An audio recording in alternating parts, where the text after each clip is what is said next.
Today I'm working on a 1956 Johnson 7.5 horsepower. This will be the AD series of engines. I'm going to show you the lower crankshaft seal arrangement with the cup washer springs and seals and what have you.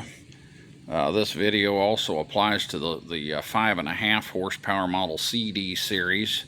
These engines being probably 1954 through 58. Very common motor out there. As you know, to get the water pump impeller replaced on this engine, you have to pull the power head off because there's no way to disconnect the shift control like on the larger engines, like on this 35. So I've got my power head off here and I'm getting ready to install it. So I've got my gasket cleaned up and ready for a new gasket. But if you look there where the blue grease is, these engines do not have any type of an oil seal there to keep water out of the crankcase and also to seal the crankcase chamber for the lower cylinder. So it's all open right there where you see that groove around there. So to accomplish that, they had this set up here with these springs and washers and so forth. And I'm going to show you in the order that they go in here. This is extremely important. First thing you want to make sure of that you've got your drift pin through the center of the shaft. You can see it going through there. I've seen people use rusty nails and all kind of stuff. If you've lost it, order a new one. And I'll show you here when we get done at the end of the video on the part numbers on some of that stuff, where you can find it. So we've got that installed. So next we're going to get the cup washer, the brass washer. Notice the two little nibs on the end of that. Little nubs rather, and those are going to go down. We want those to interlock that pin that I just showed you. So when this shaft is turning, when the engine runs, it turns that washer. So we've installed that. Now we're going to put our spring on. The spring goes inside that cup, so it's nice and supported. Now we're going to get a new O-ring, 303 347. I've got one here. I like to use a little bit of light oil on that to lubricate it. So you're going to want to make sure you get that O-ring installed in this carbon carrier here. And the deep side goes down to the spring, so you want to get the shallow side.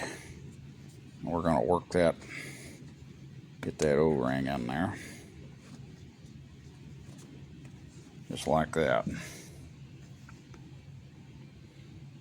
That's a 303 347. I would highly recommend ordering that so you get the right one. So the other side has got a socket for your spring to fit into, so we'll go ahead and put that on. Now when you put this on here, you don't want to be crazy and start just shoving that on, because you can crack this carbon carrier. You're going to want to kind of take your thumb and work that down on there. Nice and gentle. We'll get that on there. Okay, now that's right. You can see how the O-ring is kind of down in that groove on your carrier.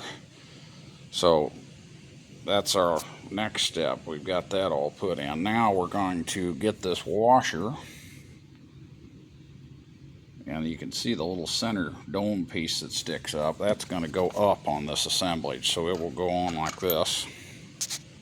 Okay, our last piece is going to be a new cork washer, 303 355. Anytime you remove this, you always replace this washer, and I would glue this on with some weather strip adhesive, you know, just to kind of glue it on here. So you're going to put that on there. That fits right on top of that. You can see how that is. Now our last piece will be a new base gasket, 304 314, which I've got one already opened up here. You can see how that goes on. Now these gaskets do not need any sealer. They actually are a sticky, very sticky out of the package. They've got like a wrapper that peels off of them, and they've got a self-adhesive type coating on them. So when you position that, they'll stick right down to the motor as long as it's clean. So now when you install the power head, right where that brass bushing is around that shaft, that socket there, that's going to press down on the cork seal, and it will seal not only water from entering into that lower cylinder, but the O-ring that we put in there is going to seal the shaft. And it does that when you install the power head. It pushes and compresses that spring down to get past those splines. So that's the correct order that you put that in. That's very important on these engines. Let me walk you over to my computer, give you just a quick look at that here at the end of the video. You can kind of see how that all goes together. Number 7 drift pin. You can see 6 the cup washer with the little stubs, the spring, and so forth. Okay, and you can get on marineengine.com if you need other part numbers, and type in your model number. All right, hope that helps you.